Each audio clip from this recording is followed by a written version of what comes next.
Yo, what's up? Magandang araw mga kaliskarneng Pinoy. At ngayong nga araw ay off na naman ng bida ng pelikula. At syempre pag day off ka, wala kang ligtas sa pagluluto ng ulam ng kontrabida. At dahil nga wala pang tulog ang bida ng pelikula, mukhang hindi naligo ng isang linggo. Pero okay lang yan, hindi naman nila malalaman. So ito na nga, papanik na ako sa isang mall na aking pinamimilihan. Ito lang kasi yung malapit na mall sa aming tinitirahan. At dito ko rin nalaman na may kapangyarihan ng aking makamay magbukas ng pintuan. Swerte na rin at walang masyadong tao. At inuna ko na nga ito mapupulang kamatis. At kung sa Pilipinas, mahal ang sibuyas, dito, mangangamoy sibuyas ang kilikili mo sa kakakain ng sibuyas. Nakita nyo naman, hindi ko na pinipili. Basta, lagay na lang ako ng lagay. Kasi nga, sobrang mura nito. At kahit nga bawang, basta ko na lang dadamputin, okay na yan. At dahil nga magninilaga ako, nalito ko kung repolyo o bagyo pechay ang gagamitin ko. So napagdesisyon na ng pechay na siya lang ang biling ko. At dito ka lang makakita ng mga bagyo beans na may halong sili. Ang swerte, di ba? Ayan na nga. At tapos din ako sa akin pamimili. At dahil mura ang saging, bumili na rin ako ng saging. At sinimulan ko na nga ipakilo lahat ng mga binili ko. Dito nyo naman malalaman kung gaano kamumura ang mga nabili kong gulay. At lahat ng mga napamili ko ay pwede na namin gamitin for 1 week. Tulad ng kamatis na ito, 3 dirhams lamang. At ang pechay na ito, halos 7 dirhams lamang. Ang apple na to, matamis na, pero 12 dirhams lamang. At ang paborito ni Princess Sarah na patatas, 2 dirhams lamang.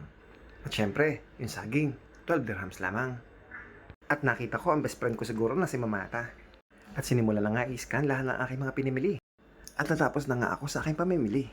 At naglalakad naman ako sa hagdanang padapa. Ang tawag nga pala dito ay escalator. In short, escalator. At hinanda ko na nga lahat ng aking pinamili. Dahil maya-maya lang, ako'y magpapaalam na kay B. Matagal-tagal din namin siya nakasama. Siguro, mga 3 buwan. At di ko akalain ngayong araw na ito, kami ay maghihiwalay na. Pero okay lang, I'm sure magkikita pa rin kaming muli. Hindi madali ang pinagdaanan ni B kasi lagi siyang nakakulong. At minsan, hindi na namin siya napapansin kasi may trabaho ako sa gabi at may trabaho si Mrs. sa umaga. Sa totoo lang, nanigas na siya sa kaiintay sa amin. Pero wala kami magawa kasi busy kami. Alam ko nalungkot siya ng mga panahong wala kami. Kasi kailangan namin magtrabaho para paghandaan ang kanyang pag-alis. At ngayong araw ngang ito, ay aalis na si B. Kung kaya naman, magluluto ako na bagay sa kanya.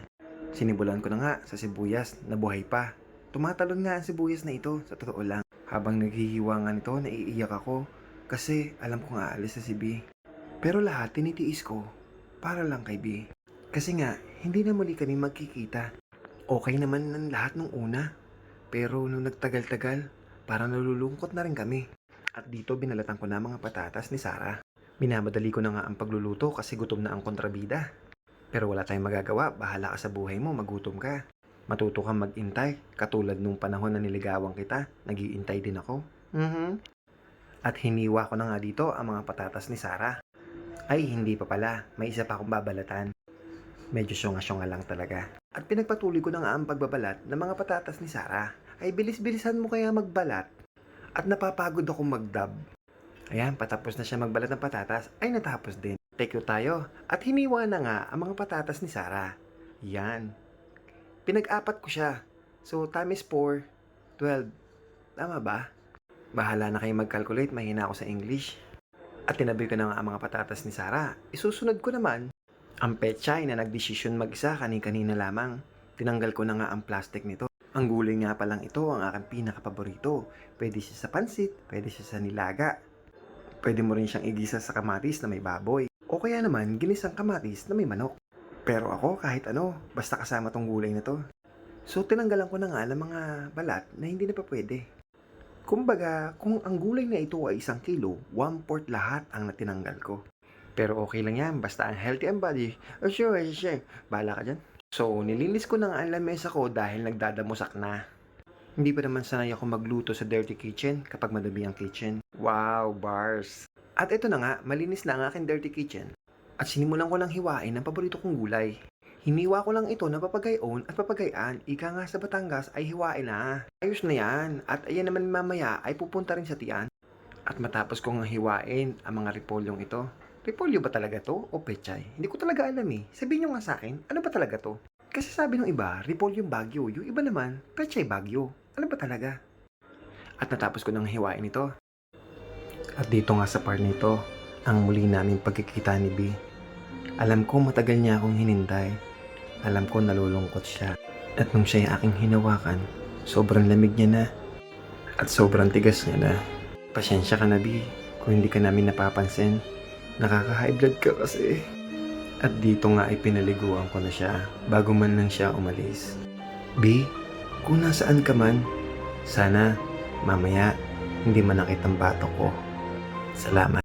At ito na nga, nilagyan ko na nga ng tubig ulan ng kalderong ito.